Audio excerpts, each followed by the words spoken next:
Bismillahirrahmanirrahim. Assalamualaikum warahmatullahi wabarakatuh. Alhamdulillah, pada malam hari ini kita masih bisa bertemu ya. Tentunya bertemunya karena Allah Subhanahu wa taala. Karena di dalam hadis salah satu yang Allah naungi nanti di padang mahsyar. Padang mahsyar itu matahari Allah dekatkan, semua orang berdiri baris di situ. Tapi ada orang-orang yang tidak kepanasan, yang Allah naungi di bawah arsy-Nya Allah Subhanahu wa taala. Salah satunya adalah rajulani tahabba fillah ijtama'a fillah waftaraqa fillah, yaitu dua orang yang saling mencintai karena Allah. Apa buktinya dua orang ini saling mencintai karena Allah? Ketemunya karena Allah, berpisahnya juga karena Allah ya. Dan kita tidak akan bisa ikhlas, kita nggak akan bisa meluruskan niat kita kecuali dimudahkan oleh Allah Subhanahu wa taala. Makanya di dalam satu riwayat Umar ibn Khattab itu minta kepada Allah, minta rizki yang namanya ikhlas. Allahumma rizqnil ikhlas. Ya Allah, karuniakanlah kepadaku yang namanya keikhlasan. Nah, kita nggak bisa ikhlas kecuali Allah yang bikin ikhlas. Saya lupa ya, pekan yang lalu itu bahas apa di sini. Nggak apa-apa ya kalau keulang lagi sedikit. Jadi dalam rangka menyambut Ramadan itu ada 4 poin. Tes belum. Ada 4 poin yang ingin saya bahas untuk menyambut Ramadan. Yang pertama, banyak-banyak bertobat kepada Allah Subhanahu wa taala. Ya, banyak-banyak bertobat. Ini juga cocok untuk semua ibadah. Sebelum kita mengerjakan suatu ibadah, salah satu yang mendorong kita itu bisa khusyuk ibadahnya adalah banyak bertobat. Teman-teman mungkin ada yang mau berangkat umroh ya, mungkin ada yang mau itikaf di Masjidil Haram. Banyak-banyak tobat, supaya ketika kita sudah tobat di Indonesia, sudah Allah bersihkan hatinya, sampai sana itu betul-betul tunduk kepada hukum Allah Subhanahu wa taala. Tes. Jazakumullah khairan. Karena di dalam hadis dijelaskan, bukan hadis ya, athar. Kalau hadis itu kan segala sesuatu yang disandarkan kepada Rasulullah SAW, baik itu ucapan, perbuatan, takrir, ketetapan yang dinisbatkan kepada Rasul namanya hadis. Ini namanya athar, yaitu di masa tabi'in ya, berarti muridnya sahabat ya. Ada yang nanya kepada Abdullah bin Mas'ud, beliau rahimahullah bertanya, "Ma nastati'u qiyamal lail?" Wahai Abdullah bin Mas'ud, kami kok nggak bisa bangun malam ya? Susah, bagi sebagian orang itu susah bangun malam.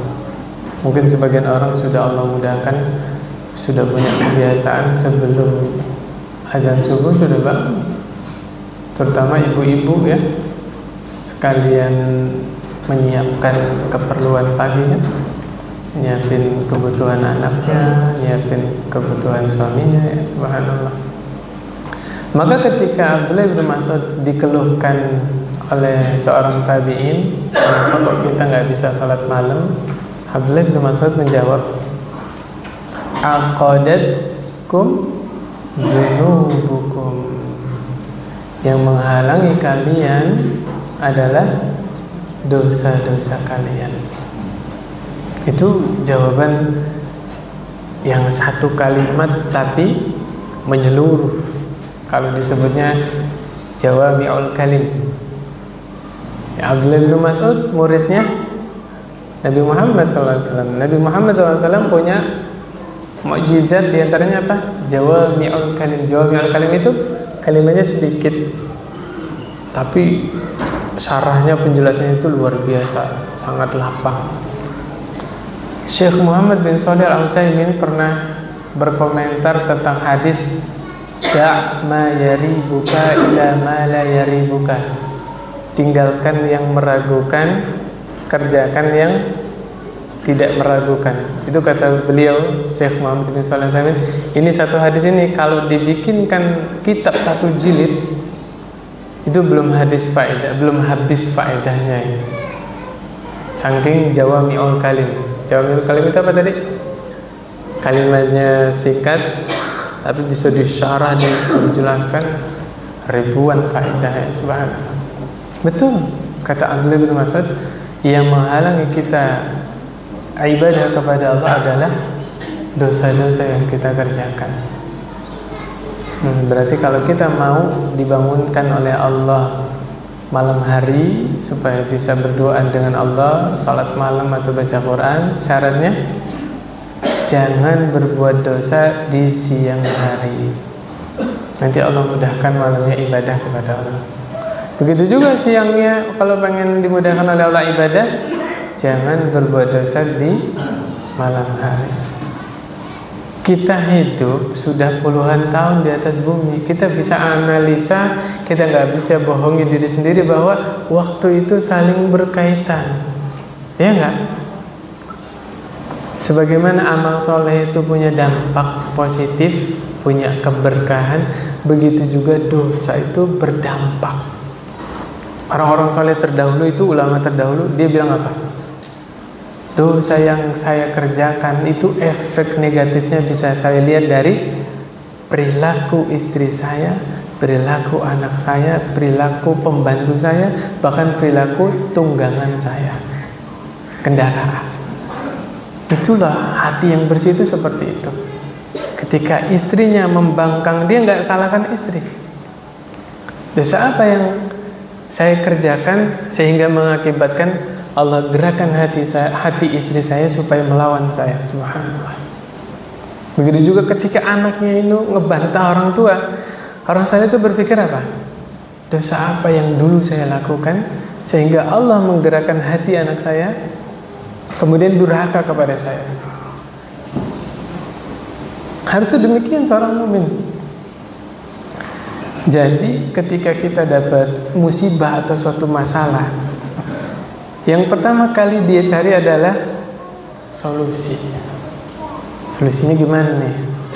Kemudian dia mencari apa? Akar permasalahan. Akar permasalahan.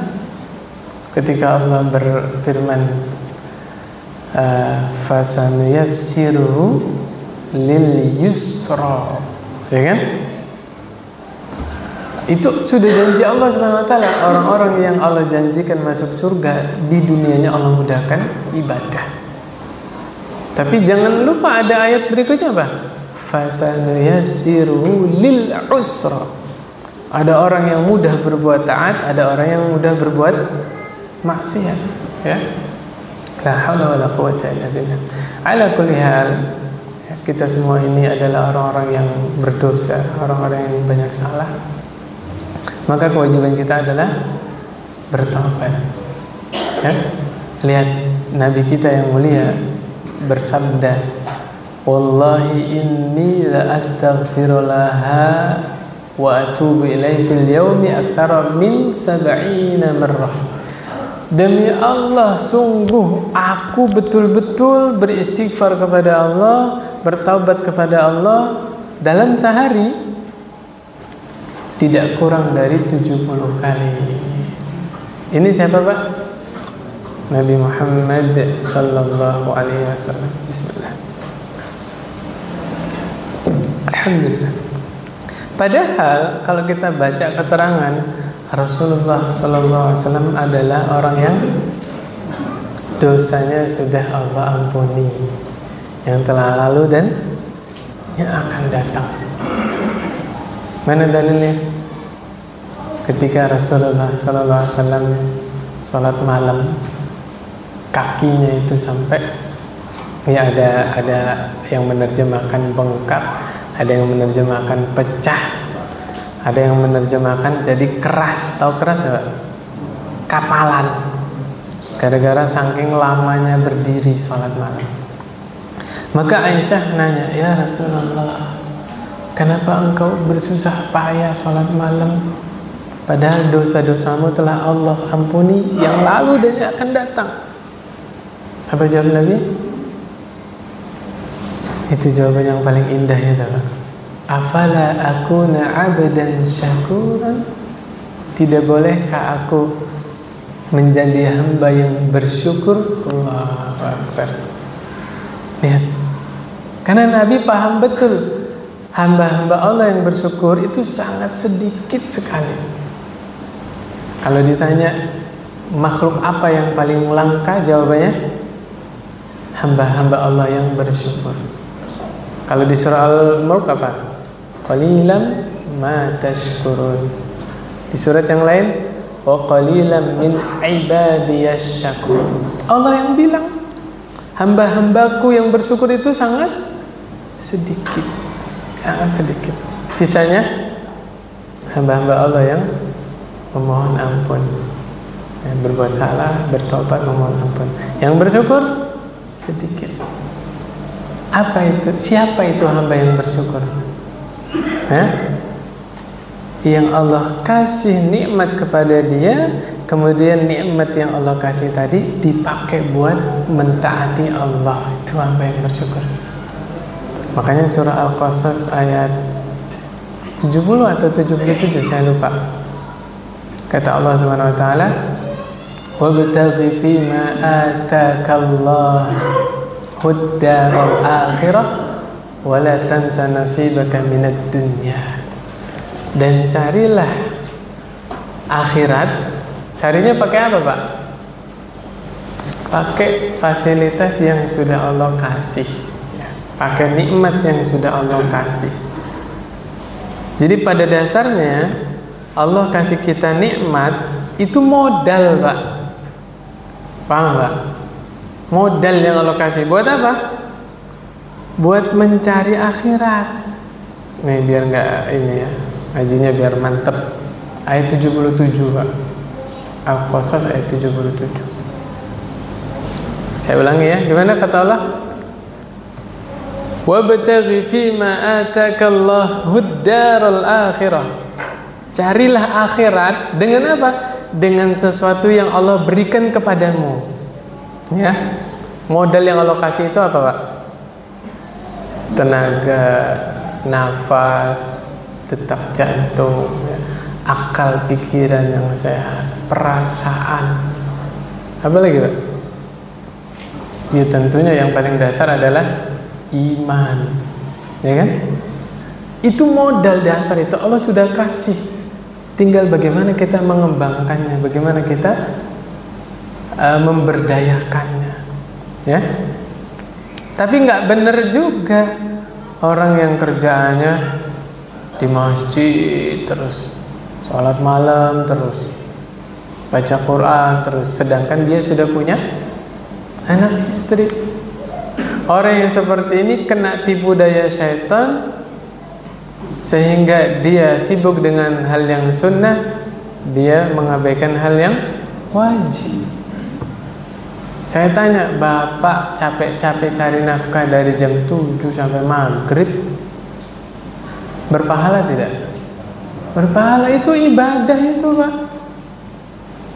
Menjaga diri dari hal yang haram, perintah Allah. Ya, menafkahi keluarga dari sesuatu yang halal, itu perintah Allah. Maka jangan dipersempit makna ibadah itu. Pokoknya segala sesuatu yang mendatangkan ridhonya Allah itu namanya ibadah. Saya sampaikan di sini, jangan sampai nanti ada yang salah paham. Ada bapak-bapak itikaf sebulan penuh di masjid, padahal ada anak, ada istri, ya. Nah, kalau memang mau fokus ibadah, ya disiapin apanya? sangunya, bekal buat istrinya, buat anaknya di rumah, disiapin. Bismillah. Berpahala nggak Pak? Berpahala. Dan tidak mengabaikan kewajiban kan? Gitu ya. Kemudian yang berikutnya, salah paham kalau kita masih punya pemahaman taubat itu kewajiban orang-orang yang berdosa saja. Salah paham. Ya, selama ini mungkin kita punya pikiran begitu kan? Itulah yang menyebabkan kita belum bertaubat. Dikira taubat itu kewajiban bagi orang yang setelah berbuat dosa. Akhirnya kita tidak sadar kita berbuat dosa apa? Merasa diri suci. Ya enggak? Merasa diri enggak punya dosa. Na'udzubillah, na'udzubillah. Ya, enggak ada yang jamin Pak dosa-dosa kita sudah diampuni oleh Allah Subhanahu wa taala. Surah An-Nur ayat 31 Pak. Apa kata Allah? Wa tubu ilallahi jami'an ayyuhal mu'minuna la'allakum tuflihun. Dan bertobatlah kalian kepada Allah semuanya, kata Allah, jami'an ayyuhal mu'minun, wahai orang-orang yang beriman. Tuh, siapa yang merasa dirinya beriman kepada Allah, maka dia wajib bertobat. Nabi itu tobat gak kurang dari 70 Pak, sehari semalam. Ya, kayaknya udah saya sampaikan ya, gak tahu saya lupa. Yang biasa kita hafal itu Astaghfirullahaladzim alladzi la ilaha illa huwal hayyul qayyum wa atubu ilaihi. Itu baca sebanyak-banyaknya Pak, di waktu-waktu senggang. Kalau selesai sholat salam ya sudah ada dalil baku, istighfarnya pendek. Astagfirullah, astagfirullah, astagfirullah. Udah titik. Jangan ditambah-tambah. Tapi kalau udah beres sholat sunnah, kita lagi nyantai, lagi duduk, itu yang tadi saya baca, monggo ribuan kali, gak usah dihitung. Astaghfirullahaladzim alladzi la ilaha illa huwal hayyul qayyum wa atubu ilaihi. Terus. Apalagi kalau diresapi maknanya. Nah, ada pertanyaan nih, apa bedanya istighfar dan taubat? Sudah dijelasin pekan yang lalu. Berarti udah tahu dong jawabannya. Secara singkat aja lah ya. Kita waktunya mepet banget habis maghrib ke isya itu ya. Taubat itu Pak, yang dimaksud taubat nasuha itu kalau memenuhi 3 kriteria. Singkat ya. Menyesal, berhenti, nggak ngulangi. Simpel kan? Kalau di penjelasannya, menyesali dosa tersebut. Yang kedua apa? Berhenti dari dosa tersebut. Ketiga, berazam tidak akan mengulanginya. Contohin satu dosa apa contoh? Dosa yang unik, dosa apa? Dosa merokok. Pakai ain nggak Pak? Rokok? Enggak. Ya, unik gitu Pak. Kenapa saya bilang unik? Kebanyakan orang yang merokok tidak merasa bersalah. Nah, salah satu penghalang seseorang bertobat adalah dia tidak merasa berbuat dosa, makanya tidak minta maaf. Betul nggak Pak? Padahal simple Pak, logis. Paru-paru ini milik Allah, boleh nggak dirusak? Logis kan? Coba, ada dokter yang menganjurkan rokok yang merekomendasikan lah. Ada? Tidak ada Pak. Tidak ada. Ya? Itu jawaban udah, nggak usah utak-atik, nggak usah panjang lebar ngomong ya. Dengan rokok itu biaya cukainya bisa bangun jembatan, nggak usah kemana-mana ngomongnya. Simpel aja. Ini paru-paru punya siapa? Boleh dirusak tidak? Udah selesai. Kalau rokok itu sendiri merugikan pelakunya, bagaimana lagi kalau rokoknya itu merugikan juga orang sekitarnya, iya nggak? Nah, saya kira kalau masih bersih pikirannya, bersih hatinya, bisa diajak ngomong baik-baik. Rata-rata orang yang merokok itu belum menang melawan egonya, iya nggak Pak? Aduh, duit saya kok, paru-paru saya, betul nggak? La haula wala quwwata illa billah. Tapi demi Allah kita tidak benci orangnya, tidak. Justru kita pengen mereka itu meninggalkan rokok sehingga sehat dia dan sekeluarga, ya kan? Gitu Pak ya. Maka orang yang bertobat dari dosa merokok, yang pertama apa tadi? Nyesel. Harus ada nyesel. Ya Allah, nggak kehitung saya merokok, nggak kehitung berapa ribuan kali. Kalau saya kajian anak-anak, saya bilang begini Pak. Nah, kalau ada orang bakar uang gimana? Boleh nggak? Boleh nggak Pak? Nggak boleh kan? Nah, terus itu beli petasan, pakai uang kan belinya? Petasannya dibakar, sama aja itu bakar uang, ya kan? Kagetin orang, ya, jantungan orang. Terus kembang api gimana? Ya sama aja. Kan beli kembang api, kan beli, terus kembang apinya dibakar, ya nggak? Ya, kecuali ada manfaatnya. Beli bensin kan dibakar juga ya.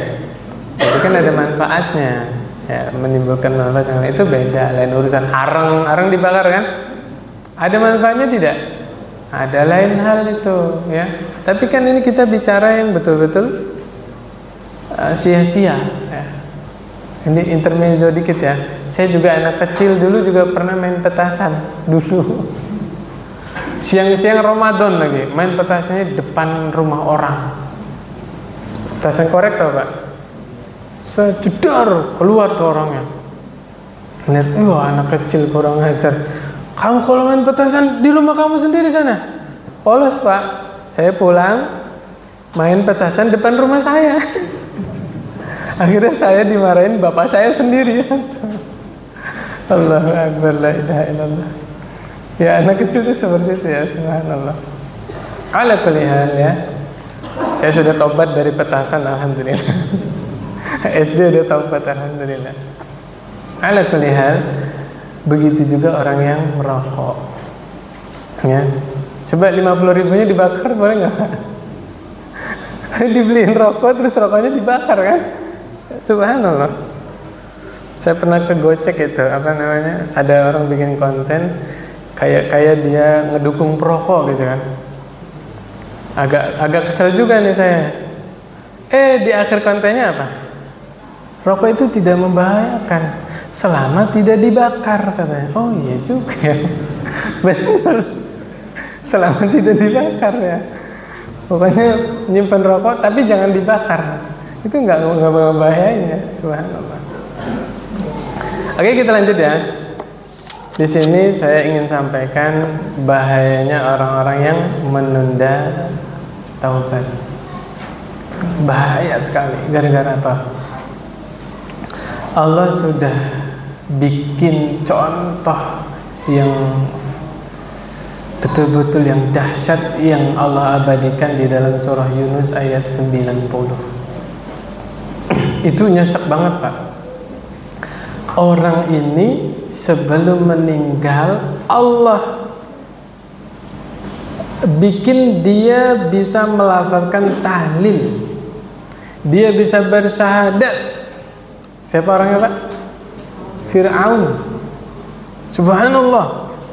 Itu waktu itu saya pernah ditegur.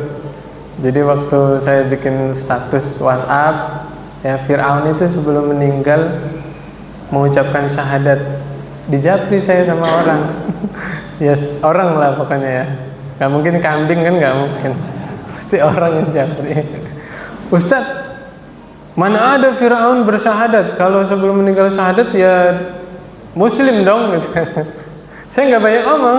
saya copas aja itu Yunus ayat 90 sama artinya, saya kirim ke sana. Seret, langsung minta maaf orangnya, Pak. Oh iya, Pak. Iya, nggak apa-apa. Kita sama-sama belajar. Ala kulli hal, Allah ingin mengajari kepada kita di Yunus ayat 90 itu ya. Apa namanya?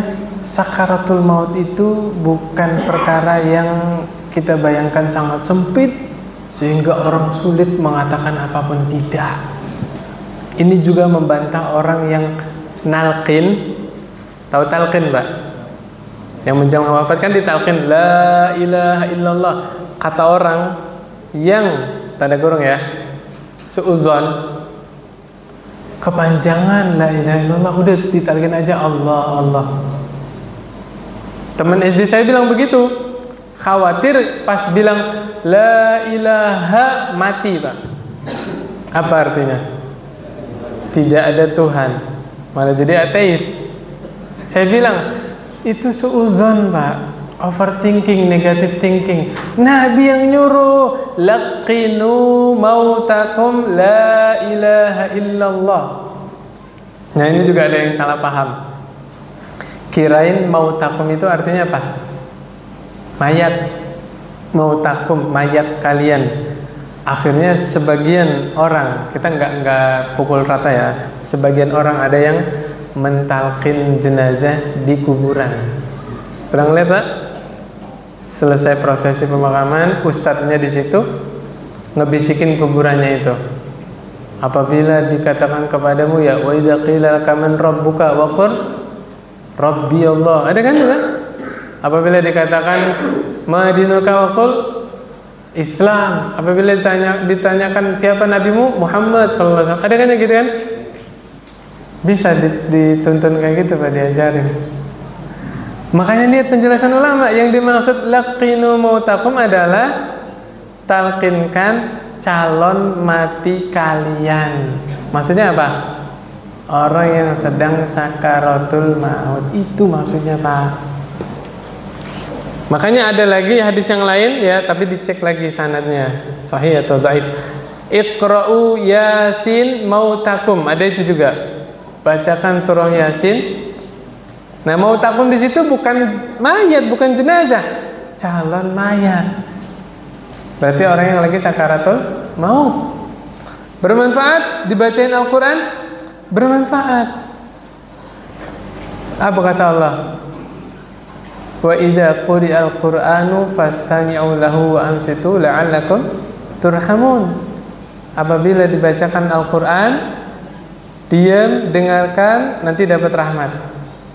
Nah, di situ ada orang yang sakaratul maut, di dekat situ dibacain Al-Quran, boleh.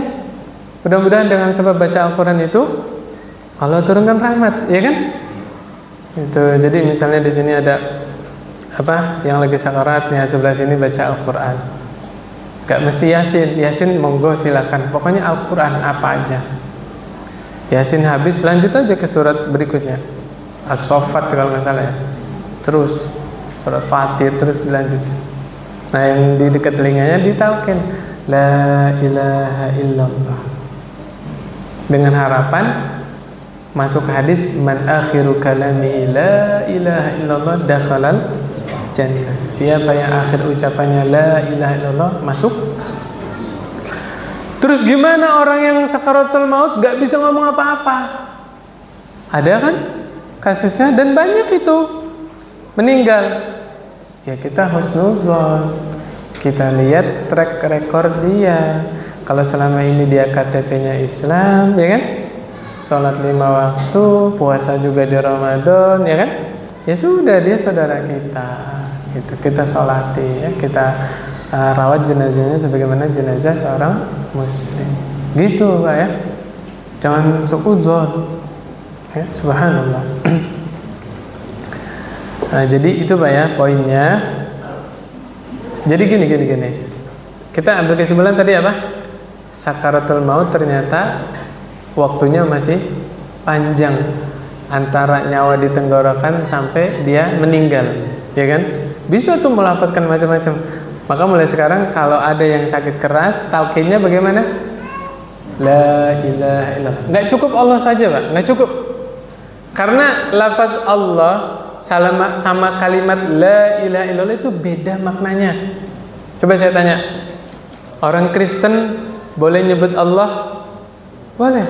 Orang Yahudi, Hindu, Buddha, saya tanya, dengan sebab dia nyebut Allah, apakah dia otomatis jadi Muslim? Tidak. Ya enggak? Beda halnya orang yang syahadat atau dia mengucapkan sebelum meninggal aja la ilaha illallah, Muslim dia, Pak. Dimandikan, disolati, dikuburkan di pemakaman kaum muslimin. Tuh bedanya di situ, Pak.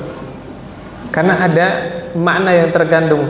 La ilaha illallah, tidak ada sesembahan yang berhak disembah kecuali Allah. Maksudnya apa? Dia mengukuhkan, meyakini, ya tidak ada keraguan, Allah saja satu-satunya zat yang berhak disembah. Yang lainnya batil, dhalun. Sesembahan selain Allah sesat, batil. Udah. Jadilah dia seorang yang bertauhid. Gitu, Pak ya? Jadi keliru zikir Allah, Allah, Allah. Tuh udah tahu, Pak ya? Di YouTube banyak itu. Juga ada kan? Sambil joget, ada kan? Bikin apa? Lingkaran, kemudian apa? Nari-nari gitulah. Ya? Nggak tahu saya itu aliran apa. Maka afdhalul dzikri la ilaha illallah. Nah, zikir la ilaha illallah itu juga paling sesuai, paling munasib setiap saat. Ya, lagi berkendara, coba rasain, Pak. Bapak lagi bawa kendaraan, la ilaha illallah itu nggak putus. La ilaha illallah, la ilaha. Terus jiwa itu jadi tenang. Ada orang rem mendadak, ada orang apa segala macam, Bapak tenang ngambil tindakannya itu loh. Set nggak panik. Zikir la ilaha illallah. Jangan pelit zikir la ilaha illallahnya nunggu orang meninggal. Bener nggak? Ya. Yang benar itu ya sekarang ini lagi sehat, memperbanyak kalimat la ilaha illallah, la ilaha illallah terus ya. Rasulullah SAW bersabda, innallaha yabsutu yadahu bil-laili liyatuba musii'un nahar. Sesungguhnya Allah membentangkan tangannya di malam hari. Allah sambut orang-orang yang taubat, yang tadi siang berbuat maksiat. Tuh, Nabi yang bilang, Pak, Nabi yang bilang. Wa yabsutu yadahu bin-nahari liyatuba musii'ul lail. Dan Allah membentangkan tangannya di siang hari. Allah sambut, Allah terima orang-orang yang bertobat yang tadi malam berbuat dosa. Sampai Nabi bilang apa? Hatta tatalu asyamsu min maghribiha. Allah lakukan perbuatan itu terus-terusan sampai matahari terbit dari barat. Oh, usah dibayangin, Pak. Emang Allah punya tangan kayak gini? Gak usah dibayangin. Itu yang jadi penyakit. Nanti mikir lagi, Allah bentangin tangannya malam, siang juga bentangin tangan. Sedangkan malam itu di dunia kan nyambung terus, siang juga begitu. Nah, dia pusing sendiri dia.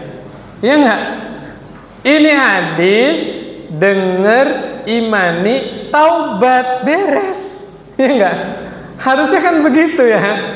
Kita termotivasi bertaubat, bukan malah jadi bingung. Gara-gara apa? Tadi ya, dicerna akal lagi. Demi Allah, Pak ya, akal kita ini adalah zat yang sangat terbatas. Betul nggak? Kita tidak bisa membayangkan sesuatu kecuali yang pernah kita lihat, ya. Kita nggak bisa membayangkan sesuatu yang pernah kita alami, ya nggak? Nggak bisa, Pak.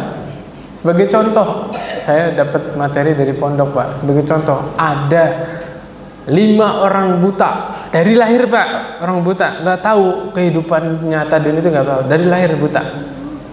Disuruh megang gajah, Pak.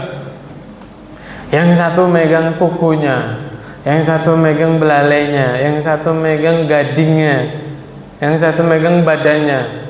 Udah megang gajah ya, dikumpulin 5 orang tadi. Ditanya satu-satu, gajah itu bagaimana? lembek kayak ular karena megang belalainya, iya nggak? Satunya lagi yang megang gading, gajah itu kayak gimana? Keras kayak tombak, nah, ya kan? Ada satu lagi yang megang badannya, gajah itu gede ya, keras kulitnya. Yang megang kukunya kayak batu gajah itu tuh, kayak bisa. Maka kalau kita sedang membicarakan tentang zat Allah, imani titik. Apapun yang muncul di benak kita membayangkan, demi Allah tolak, Allah tidak mungkin seperti itu. Ya kan? Tolak. Laisa kamitslihi syai' wa huwas samiul basir. Tidak ada yang serupa dengan Allah dan Allah itu Maha mendengar dan Maha melihat. Udah titik. Ya. Kalau syaitan ganggu, ya kadang-kadang syaitan kan masuk tuh. Bisikin yang enggak benar kan? A'udzu billahi minasyaitonir rajim. Amantu billahi wa rabba wa bil islami dina wa bi Muhammadin sallallahu alaihi wasallam nabiyya wa rasulah gitu. Kemudian tadi yang sudah saya jelaskan, kata Nabi sallallahu alaihi wasallam, innallaha yaqbalu taubatal 'abdi ma lam yugharghir. Sesungguhnya Allah menerima taubat hambanya selama ruhnya belum sampai tenggorokan. Nah, ini menjawab. Kemungkinan Fir'aun itu berkata amantu annahu la ilaha illalladzi amanat bihi banu Israil wa ana minal muslimin ketika nyawanya sudah di tenggorokan. Ini poin yang pertama. Poin yang kedua, Ghafir ayat 85, Pak. Allah terangkan orang yang beriman, tapi iman itu datang setelah dia melihat azab Allah, la tanfa'u imanuhum. Iman mereka tidak bermanfaat. Paham sampai sini, Pak? Nanti penjelasannya ada di hadis. Ya. Yaitu Nabi menjelaskan setiap orang yang akan meninggal Allah tampakkan tempat kembali dia di akhirat. Semuanya. Mau orang mukmin, mau orang kafir. Orang kafir Allah tampakkan rumah dia di neraka. Nauzubillah. Ya, tempat tinggal dia di neraka. Orang mukmin Allah tampakkan istana dia di surga. Gimana Firaun enggak beriman? Allah liatin neraka. Neraka itu, Pak, isinya neraka itu saling memakan, Pak. Saling memakan isinya neraka. Bapak sampai detik ini kalau membayangkan neraka langsung yang dibayang api seperti dunia, keliru, Pak. Yang pertama, api neraka itu 70 kali lebih panas dari api dunia. Saking panasnya api neraka, dipanasin terus-terusan sepanjang masa. Apinya warnanya bukan merah, bukan biru, bukan kuning, warnanya hitam. Api neraka itu warna hitam. La haula wala quwwata illa billah. Ya, setiap orang yang melihat neraka pasti beriman. Pertanyaannya, imannya diterima? Tidak. Terus gimana iman yang diterima? Sekarang ini Bapak belum pernah ketemu Rasulullah sallallahu alaihi wasallam, tapi Bapak menjalankan sunnahnya. Itu yang namanya iman, Pak. Gampangannya ibu-ibu di dalam rumah lagi masak, lagi nyetrika, lagi apa dah, dengar azan, Allahu Akbar, ditaruh itu duniawinya, ditaruh, diambil wudhu. Ibu-ibu sholat di dalam kamar tetap pakai mukena, Pak, ditutup auratnya rapi, padahal nggak ada orang yang melihat, ya nggak? Itulah yang namanya iman, Pak. Merasa diawasi oleh Allah, merasa dilihat oleh Allah. Kita nggak pernah melihat Allah, tapi sampai detik ini alhamdulillah kita masih menyembah Allah. Itulah iman yang bermanfaat. Jangan nunggu nyawa di tenggorokan, jangan nunggu Allah tampakkan neraka di hadapan kita. Na'udzubillah. Ya, jadi yang pertama tadi ada berapa poin? 4 kan? Ini baru 1 poin. Nanti sisanya pekan depannya. Insya Allah. Yang poin kedua adalah apa? Harus paham betul bahwa Allah tidak butuh diibadahi. Allah tidak butuh disembah.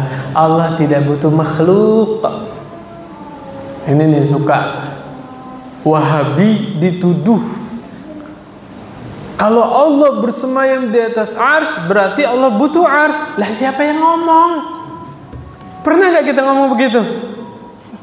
Gak pernah kan? Kita sepakat Allah tidak butuh makhluknya. Saya tanya, arsy itu makhluk bukan? Makhluk. Allah nggak butuh arsy. Allah nggak butuh arsy. Kita itu bilang Allah di atas arsy gara-gara siapa, Pak? Allah yang bilang. Iya enggak? Coba kita tanya. Siapa yang paling tahu tentang diri Allah Subhanahu wa taala? Siapa? Allah itu sendiri. Sekarang Allah bilang Ar-Rahmanu 'alal 'arsy istawa. Ada manusia bilang Allah enggak di atas langit. Kita percaya sama siapa? Paham maksud saya? La haula wala quwwata illa billah. Dia lebih tahu dari Allah. Paham maksud saya, Pak? Allah sendiri yang bilang. Itu baru ayat yang ada arsy-nya. Nanti ada lagi ayat yang lafaznya sama, ya, summastawa ila sama. Sama itu apa artinya? Langit, bersemayam di atas langit. Belum lagi nanti dalil-dalil yang menunjukkan Allah di atas. Lebih dari 2000 dalil. Terus kita mau bilang 2000 dalil itu mutasyabihat semua? Paham Pak maksudnya? Karena ada ayat muhkamat, ada ayat mutasyabihat gitu kan? Mustahil Pak yang 2000 ini mutasyabihat, mustahil. Ya? Dan mustahil mutasyabihat sampai Nabi nanya ke budak perempuan. Budak perempuan ngerti apa tentang syariat ya kan? Aina Allah ditanyakan. Seandainya ayat-ayat yang menjelaskan Allah di atas arsy itu mutasyabihat, itu ayat muhkamat Pak. Gampang memahaminya. Memahaminya itu yang pertama pegang. Allah nggak butuh makhluknya. Arsy makhluk bukan? Berarti Allah nggak butuh arsy. Sepakat ini. Allah maha besar. Allahu akbar. Allah itu paling besar. Ya, bumi aja ada di genggamannya. Langit digulung sama tangan kanannya Allah. Tuh lihat sebesar apa Allah Subhanahu wa taala. Oke? Allah lebih besar daripada arsy. Oke? Allah bersemayam di atas arsy, tapi Allah tidak nempel ke arsy-nya. Allah tidak bersatu dengan makhluknya. Allah ada di luar alam. Nah, kita nggak tahu bagaimana istiwanya. Iya nggak? Istiwanya makhluk sama makhluk aja beda.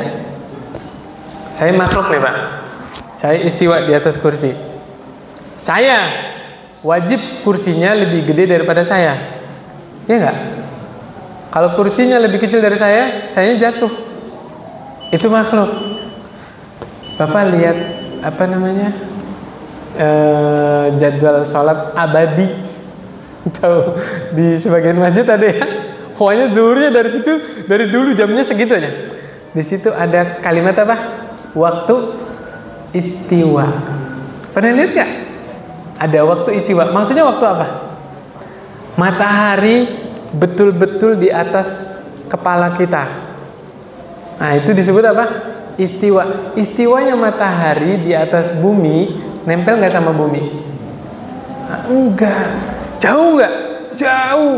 Makhluk sama makhluk aja udah berbeda kata-kata istiwanya, ya nggak? Nah, apalagi sama Allah Subhanahu wa taala. Poin yang kedua, saya bacakan hadisnya. Tadi saya tutup dulu ya. Ala kulli hal, menurut bahasa Arab, istawa itu maknanya adalah ala wartafa'a, tinggi dan naik. Kita memahami Allah itu istiwa di atas arsy, maksudnya apa? Allah maha tinggi di atas seluruh makhluknya. Seluruh makhluknya ada di bawahnya Allah Subhanahu wa taala. Dan Allah meliputi segala sesuatu. Udah selesai. Imani aja. Jangan dibayangkan bagaimana. Ya. Kemudian di dalam hadis Nabi SAW bersabda, Allah berfirman. Hadis apa ini? Hadis qudsi. Kata Allah Subhanahu wa taala, ya ibadi innakum lan tablughu darri fatadurruni wa lan tablughu naf'i fatanfa'uni.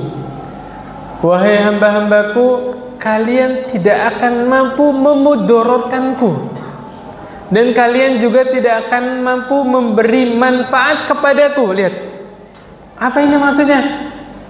Kita bermaksiat kayak apa brengseknya, kayak apa durhakanya kita jadi makhluk, sama sekali Allah tidak dimudorotkan. Sebaliknya, kita mau jadi hamba Allah yang taat, ya, yang bertakwa, yang soleh, yang berusaha meninggalkan dosa semaksimal mungkin, sama sekali tidak bermanfaat bagi Allah. Kesimpulannya apa? Semua yang kita lakukan, mau dosa, mau ibadah, dampaknya Allah kembalikan lagi kepada pelakunya. Itu kesimpulannya, Pak. Dosa punya dampak buruk, punya efek negatif. Allah balikin ke pelakunya. Na'udzubillah, kadang-kadang orang sekitarnya juga merasakan dampak dari dosa yang dia lakukan. Begitu juga sebaliknya. Amal ibadah, ketaatan, Allah balikin ke pelakunya, manfaatnya itu tidak sama dengan kebaikan yang dia lakukan. Melulu Allah balasnya jauh lebih besar, jauh lebih banyak.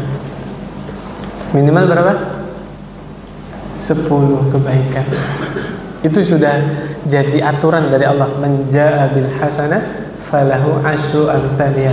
Siapa yang mendatangkan satu kebaikan, apa ini maksudnya? Melakukan suatu kebaikan, maka bagi dia 10 kebaikan. Minimal itu, Pak. Ya, itulah yang dimaksud asy-syakur. Allah Maha bersyukur, Allah Maha berterima kasih. Sampai Allah tegaskan, ya. Jadi sebenarnya kan kita udah paham ya barusan ya. Tapi Allah tegaskan. Allah lanjutin, ya ibadi law anna awwalakum wa akhirakum wa insakum wa jinnakum kanu ala atqa qalbi rajulin wahidin minkum ma zada dzalika fi mulki syai'a. Wahai hamba-hambaku, seandainya manusia yang paling pertama sampai yang terakhir, jin yang paling pertama sampai yang terakhir, semua manusia dan jin hatinya itu bertakwa sebagaimana takwanya orang yang paling bertakwa. Siapa? Rasulullah SAW. Seandainya seluruh manusia itu bertakwa sebagaimana Rasulullah SAW, seluruh jin bertakwa sebagaimana Rasulullah SAW, apa kata Allah? Sama sekali tidak menambah pada kerajaanku sedikit pun. Enggak, Pak. Karena kerajaan Allah itu sudah sempurna, perfect. Dibalik, seandainya seluruh manusia durhaka, kafir semuanya, tidak ada satu makhluk pun yang nyembah Allah. Semua jin juga durhaka semua, gak ada satu jin pun yang menyembah Allah. Apa kata Allah? Sama sekali kerajaanku tidak berkurang sedikit pun, gak ada. Bahkan Allah tekankan lagi, seandainya semua manusia dan jin berkumpul di tempat yang tinggi, semuanya, Pak, kemudian semuanya minta kepada Allah apapun, saya ulangi ya, minta apapun, itu Allah penuhi permintaan semua makhluknya, maka nikmat yang ada di sisi Allah sama sekali tidak berkurang. Subhanallah, lihat. Makanya nanti orang-orang mukmin di surga selamanya gak ada apa-apanya bagi Allah, Pak. Inna zalika 'alallahi yasir. Tahu yasir, Pak? Yasir itu apa? Mudah. Ya. Ya udahlah, kita sekarang lebih sadar lagi bahwa ternyata Allah tidak butuh hambanya, Allah tidak butuh saya beribadah. Justru selama ini saya yang butuh beribadah kepada Allah Subhanahu wa ta'ala. Sebagai penutup, Pak, Surah Al-Mu'minun ayat 99 ayat 100. Salat yang kita remehkan sekarang ini, salat yang kita abaikan sekarang ini adalah sesuatu yang paling didambakan oleh para mayat yang ada di kuburan. Iya nggak, Pak? Semua orang yang meninggal itu pengen kayak kita, Pak, pengen dihidupkan lagi di dunia supaya apa? La'alli a'malu sholihah. Al-Mu'minun ayat 100. Ingat itu, Pak. Kita malas baca Al-Quran, ya Allah, orang yang sudah meninggal itu kepengen bisa ngaji. Kita malas sedekah, orang yang sudah meninggal itu pengen bisa sedekah. Tapi kata Nabi, idza matal insan in qata'a amaluhu illa min salas. Apabila seseorang meninggal, maka terputus amalannya kecuali 3. Udah 1 menit kurang udah. Saya jelasin yang 3 itu sampai setengah jam bisa. Insyaallah kita lanjut pekan depan ya. Subhanakallahumma bihamdik asyhadu an la ilaha illa anta astaghfiruka wa atubu ilaik. Assalamualaikum warahmatullahi wabarakatuh.